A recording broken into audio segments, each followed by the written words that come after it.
السلام علیکم ورحمۃ اللہ وبرکاتہ۔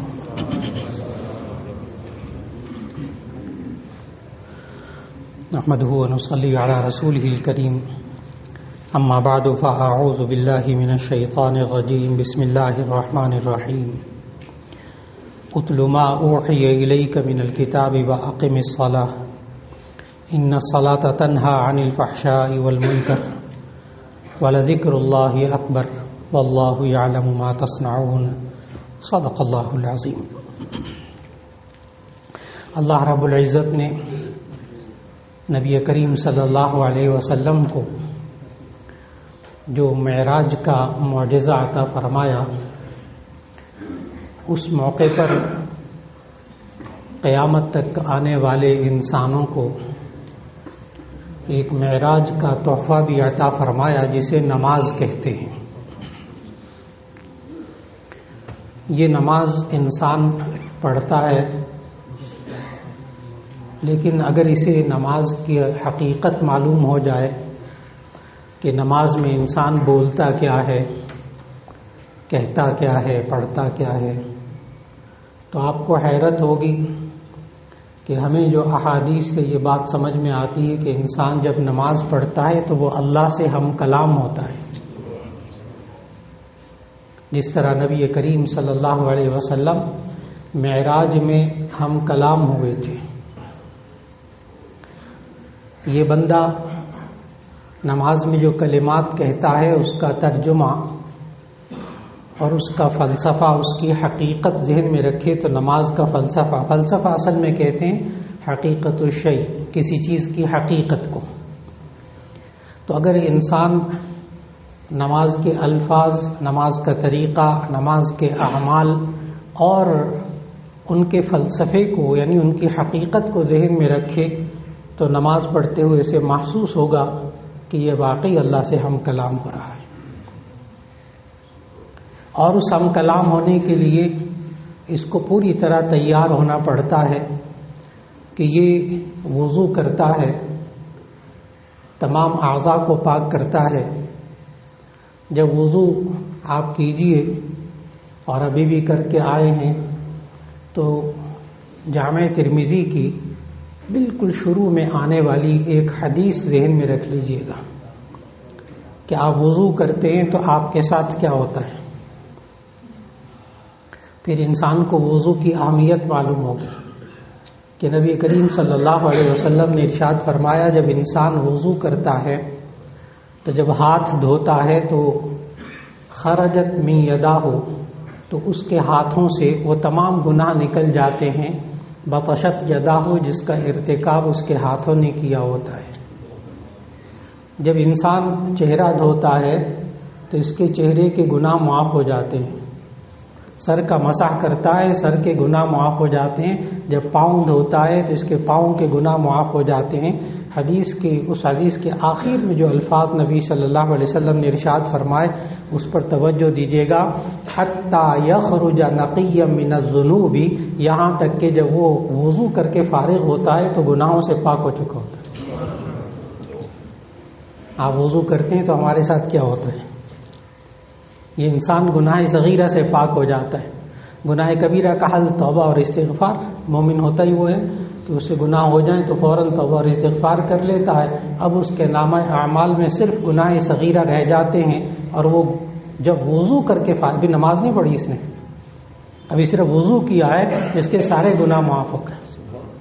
پھر اس کے کپڑے پاک ہونا شرط ہے۔ دیکھیے گا اللہ کے پاس حاضری کے لیے، اللہ کے گھر میں حاضر ہونے کے لیے، اس سے ہم کلام ہونے کے لیے کتنی تیاری کہ جناب کپڑے پاک ہوں، جگہ پاک ہو، آپ کا جسم پاک ہو، نجاست حقیقی جو نظر آتی اس سے بھی، نجاست حکمی اس سے بھی پاک ہو، پاک صاف ہو کر یہ بندہ آ کر کہتا ہے اللہ اکبر، اللہ سب سے بڑا ہے۔ آپ اسے کہتے ہیں تکبیر تحریمہ، یعنی نماز کے اندر ایک ایک عمل کی نہ حقیقت اور اس کا فلسفہ ذرا ذہن میں رکھنے کی کوشش کیجیے گا کہ اسے تکبیر تحریمہ کہتے ہیں۔ تحریم کا معنی ہوتا ہے حرام کر دینا۔ یہ بات نبی صلی اللہ علیہ وسلم نے سمجھائی۔ صحاح ستہ میں، جامع ترمذی میں حدیث موجود ہے کہ تحلیلھا التکبیر، تحریمھا التکبیر و تحلیلھا التسلیم، کہ نماز کے اندر حرام کرنے والی چیز اللہ اکبر کہنا ہے، اور نماز کے اندر حلال کرنے والی چیز وہ سلام پھیرنا ہے۔ اس حدیث کو ذرا تھوڑا سا سمجھانا چاہوں گا تاکہ نماز کا آغاز اور اختتام دونوں سمجھ میں آ جائیں۔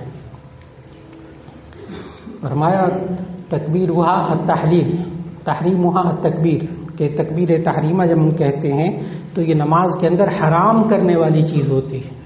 وتحلیلھا التسلیم، اور جب نماز کے اندر ہم سلام پھیرتے ہیں تو بندے کے لیے چیزیں حلال ہو جاتی ہیں۔ کیسے کہ آپ نے اللہ اکبر کہہ کر ہاتھ باندھے، آپ کے لیے کھانا ممنوع ہو گیا، اب کھانا کھائیں گے نماز ٹوٹ جائے گی۔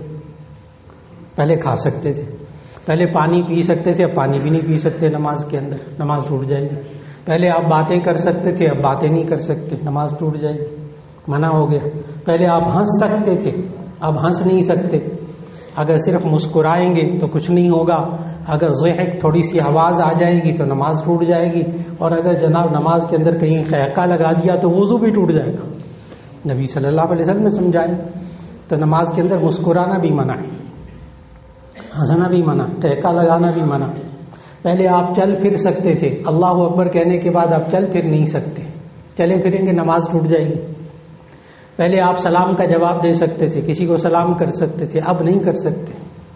اتنی ساری چیزیں منع ہو گئیں صرف اللہ اکبر کہنے سے، کہ اب یہ بندہ اللہ کی طرف متوجہ ہے، لہٰذا وہ جو دنیا کی چیزیں مصروفیات ہوتی ہیں وہ ساری ختم، باقاعدہ حرام،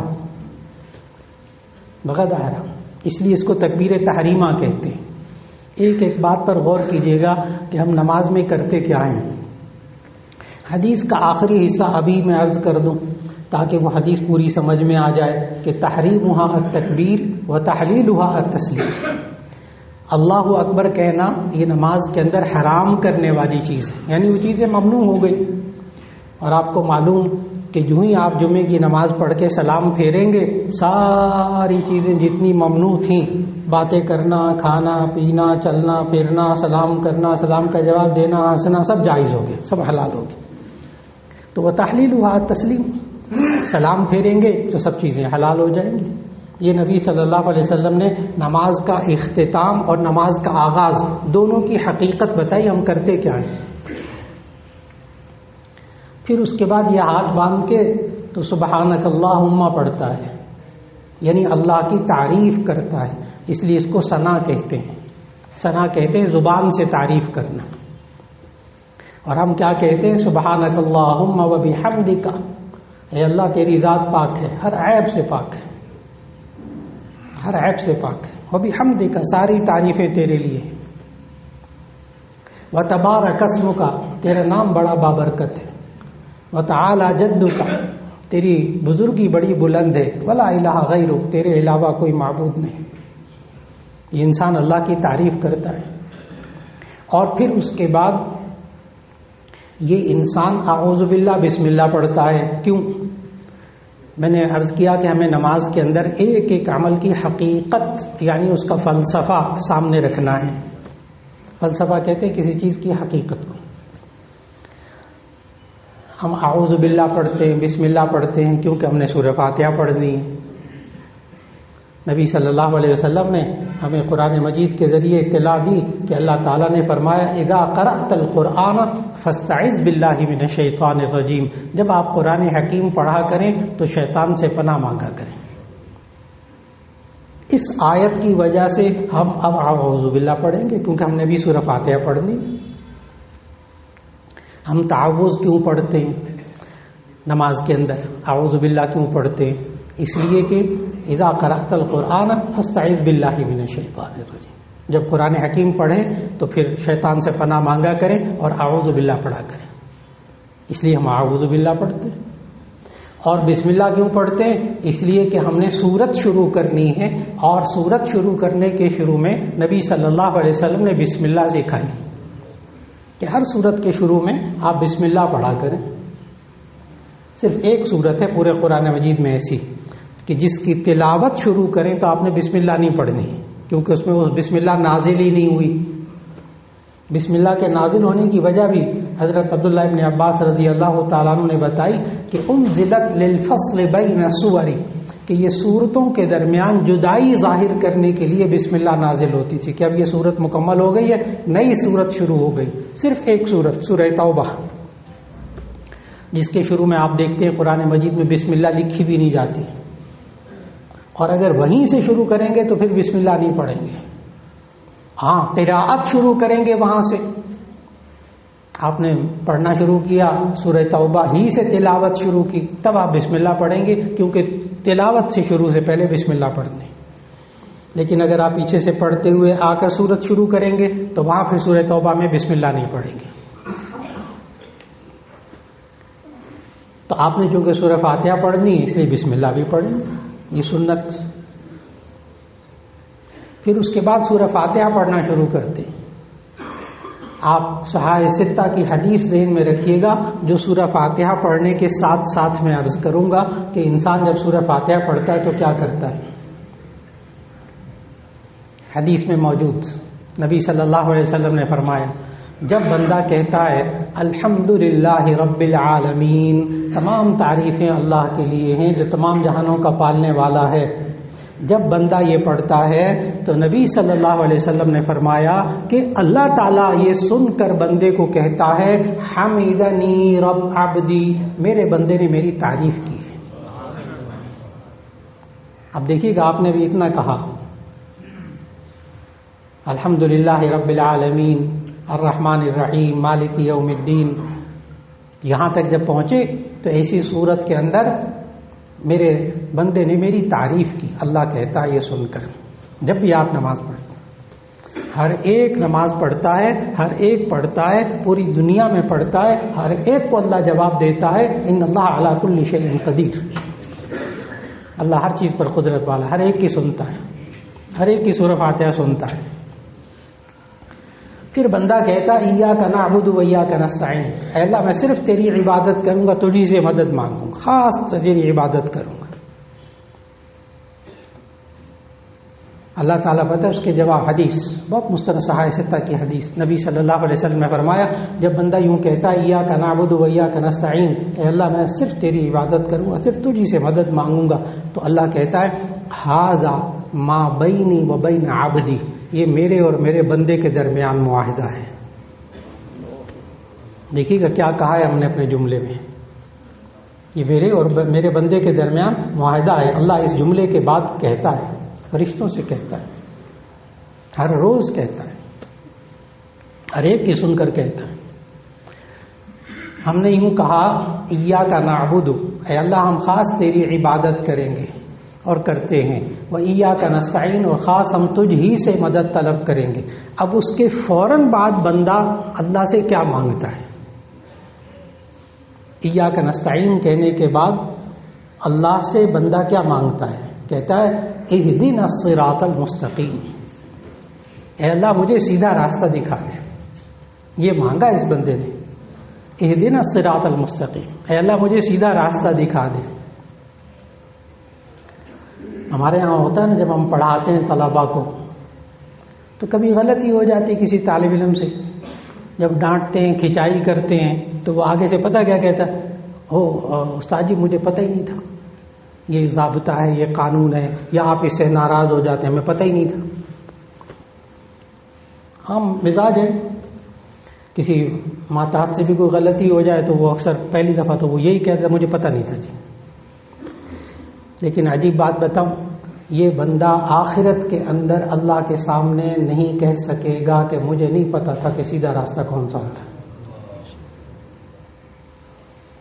بندہ آخرت میں اللہ کے سامنے یہ نہیں کہہ سکے گا کہ مجھے نہیں پتا تھا سیدھا راستہ، مانگا تو تھا میں نے اللہ تیرے سے، اہدنا الصراط المستقیم، مجھے سیدھا راستہ دکھا دے۔ اس لیے کہ یہ ہر نماز کی ہر رکعت میں خود منہ سے نکالتا ہے کہ سیدھا راستہ کون سا ہے، غلط راستہ کون سا۔ آگے کیا پڑھتا ہے بندہ، اہدنا الصراط المستقیم، اے اللہ مجھے سیدھا راستہ دکھا دے۔ اور پھر بندہ پتہ کیا کہتا ہے، آگے سے پڑھتا ہے صراط الذین انعمت علیہم، ان لوگوں کا راستہ جن پر تو نے انعام کیا، غیر المغضوب علیہم ولا الضالین، ان لوگوں کا راستہ نہیں جو کہ جن پر تیرا غضب نازل ہوا اور جو بھٹک گئے۔ یہاں مفسرین نے لکھا کہ مغضوب علیہم سے مراد یہود ہیں اور ضالین سے مراد نصارہ ہیں، جن کے اوپر اللہ نے کتاب ہدایت نازل کی، نبی بھی بھیجے، اس کے باوجود اللہ کا غضب ان پر آیا اور وہ بھٹک گئے۔ تو اس کو یہ بھی پتا ہے کہ سیدھا راستہ کون سا ہوتا ہے۔ سیدھا راستہ وہ ہوتا ہے جن پر اللہ نے انعام کیا، اور غلط راستہ کون سا ہوتا ہے جن سے اللہ ناراض ہوتا ہے، جن پر غضب نازل ہوتا ہے۔ میں نے بتایا نا، ہمارے طلبہ تو کہہ دیتے ہیں وہ استاد ہمیں تو پتہ ہی نہیں تھا، لیکن وہاں آخرت میں نہیں کہہ سکے گا کہ مجھے سیدھے راستے کا نہیں پتہ تھا، سیدھا راستہ کون سا ہوتا ہے۔ اب وہ لوگ کون سے ہیں؟ اب اس نے ہدایت مانگی، ہدایت مانگی، آگے پھر آپ تلاوت شروع کرتے ہیں الف لام میم سے۔ غور کیجئے گا یہ کیا پڑھتا ہے پھر، الف لام میم، ذالک الکتاب لا ریب فیہ ھدی للمتقین، یہ کتاب جس میں کوئی شک نہیں، یہ پرہیزگاروں کے لیے ہدایت ہے، رہنمائی ہے۔ ابھی تھوڑی دیر پہلے مانگا تھا اس نے کچھ، ابھی تھوڑی دیر پہلے مانگا تھا اہدنا الصراط المستقیم، اے اللہ مجھے سیدھے راستے کی ہدایت دے دے۔ اس نے ہدایت مانگی، اللہ نے آگے پورا قرآن دے دیا، پورا قرآن۔ پتہ کیا کہا؟ ذالک الکتاب لا ریب فیہ ھدی للمتقین، یہ کتاب جس میں کوئی شک نہیں ہے، پرہیزگاروں کے لیے ہدایت ہے۔ ابھی ہدایت مانگی تھی نا آپ نے، اللہ نے ساری ہدایت دے دی، ہدایت مکمل ہو گئی۔ یہ انسان ساتھ سورہ فاتحہ کے ساتھ سورت بھی ملاتا ہے،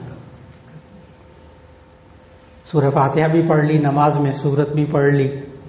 اب یہ کتاب ہدایت خود پڑھتا ہے، ہر نماز کے اندر پڑھتا ہے۔ بس اتنی سی بات ہے کہ تھوڑا سا ترجمہ سیکھ لینا تو اس کو یہ پتہ چل جائے گا کہ پڑھتا کیا ہے۔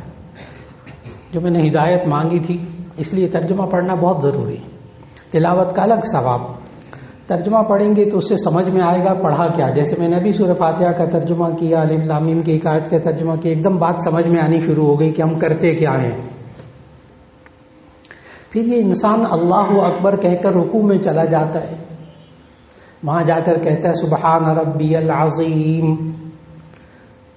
عجیب بات ہے، یہ رکوع میں جا کر کہتا ہے سبحان ربی العظیم، اور سجدے میں جا کر کہتا ہے سبحان ربی الاعلی۔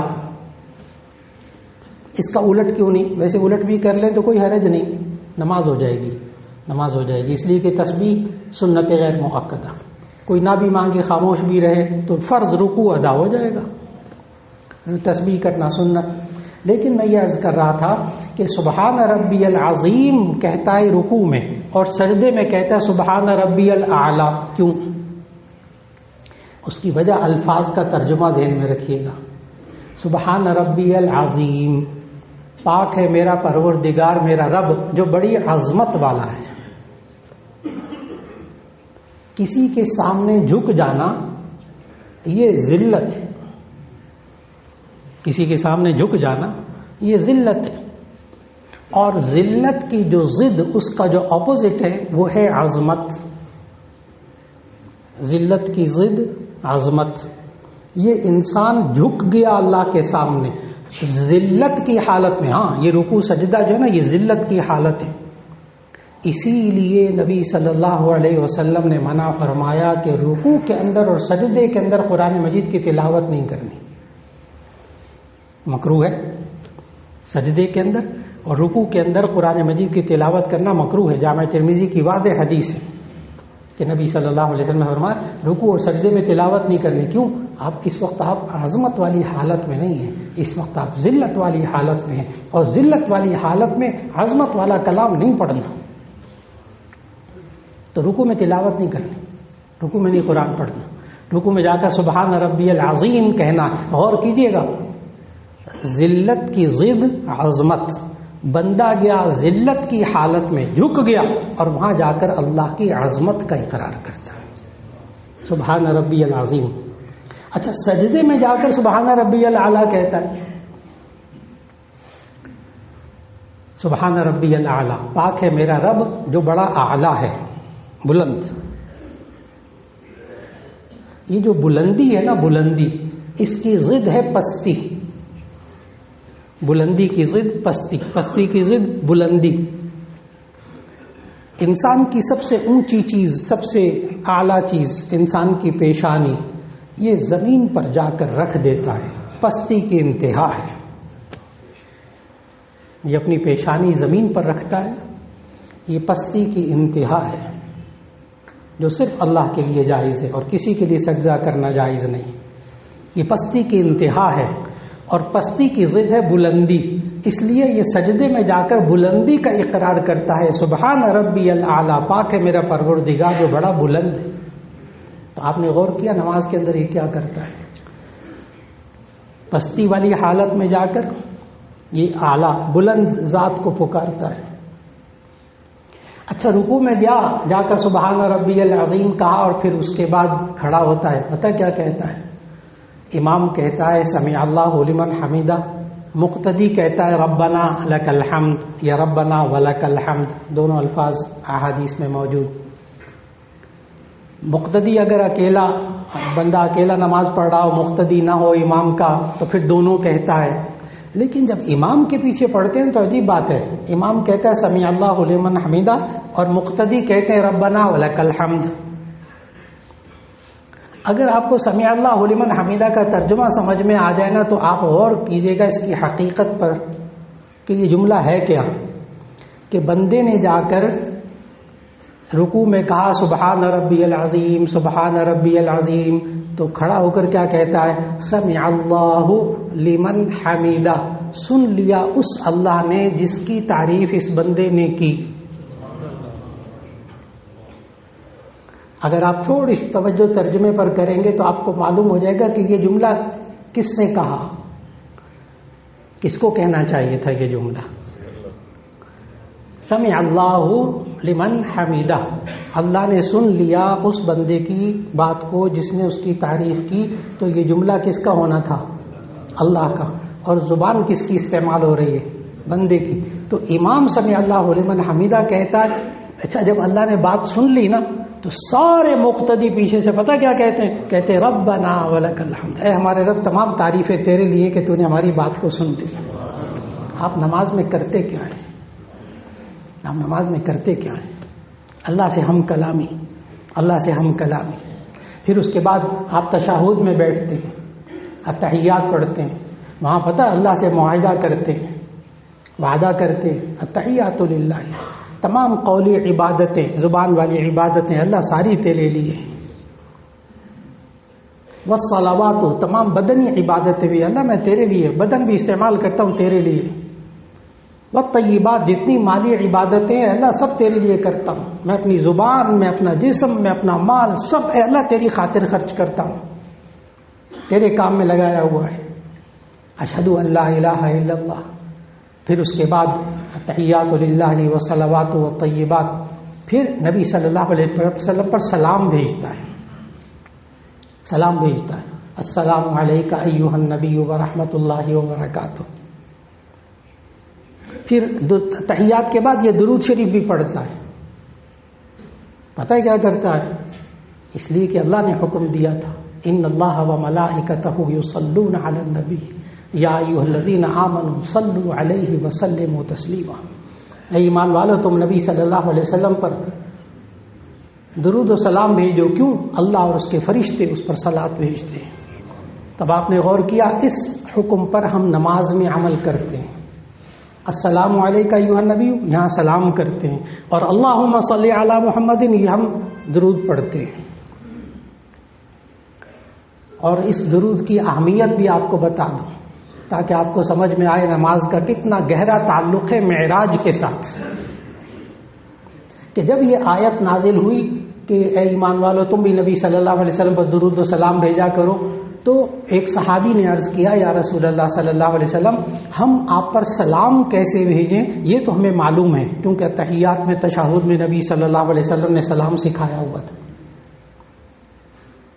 سلام سکھایا ہوا. السلام علیکم ایھا النبی. صلاۃ ترجمہ آتا تھا، صلاۃ کا معنی دعا. لیکن کیسے کریں ہم آپ کے لیے دعا؟ اس سوال کے جواب میں نبی صلی اللہ علیہ وسلم نے درود ابراہیمی سکھایا. اللہم صلی، جو آپ نماز میں درود پڑھتے ہیں، یہ اس آیت کے نازل ہونے کے بعد نبی صلی اللہ علیہ وسلم سے صحابہ نے سوال کیا کہ ہم کیسے درود پڑھیں، آپ پر کیسے صلاۃ بھیجیں، تو اس پر نبی صلی اللہ علیہ وسلم درود ابراہیمی سکھایا، اللہم صلی علی محمد وعلی آل محمد کما صلیت علی ابراہیم وعلی آل ابراہیم انک حمید مجید۔ کبھی سوچیں گے بیٹھ کر، آپ سوچتے ہوں گے اتنے سارے انبیاء ہیں لیکن اس کو درود ابراہیمی کہتے ہیں، تو سارے اتنے انبیاء میں سے صرف ابراہیم علیہ السلام پر کیوں درود بھیجتے ہیں؟ محدثین نے اس کی وجہ بھی لکھی۔ اتنے سارے انبیاء ہیں تو حضرت ابراہیم علیہ السلام پر خاص طور پر درود کیوں بھیجتے ہیں؟ اس کی وجہ محدثین نے لکھی کہ جب نبی صلی اللہ علیہ وسلم معراج کے موقع پر ساتوں آسمانوں سے واپس تشریف لا رہے تھے، مستند حدیث، جب ساتوں آسمانوں سے واپس تشریف لا رہے تھے، جب ابراہیم علیہ السلام سے ملاقات ہوئی تو ابراہیم علیہ السلام نے نبی صلی اللہ علیہ وسلم پر درود بھیجا اور نبی صلی اللہ علیہ وسلم کی آل پر درود بھیجا۔ نبی صلی اللہ علیہ وسلم کا قیامت تک اب ابراہیم پر اور ان کی آل پر تم درود بھیجا۔ اس کا بھی معراج سے تعلق۔ اور پھر دعا کرتے ہیں، ربنا رب اجعلنی مقیم الصلاۃ ومن ذریتی ربنا وتقبل دعا، اور پھر ربنا اغفر لی ولوالدی، سب کے لیے مغفرت کی دعا کرتے ہیں، پھر سلام پھیر دیتے ہیں، نماز مکمل ہو جاتی ہے، جو چیزیں ممنوع تھی سب حلال اور جائز ہو جاتی تھیں۔ بس اتنا سا عرض کرنا تھا کہ نماز یہ مومن کے لیے معراج کا تحفہ ہے، پڑھتا 5 ہے، ثواب 50 کا ملتا ہے۔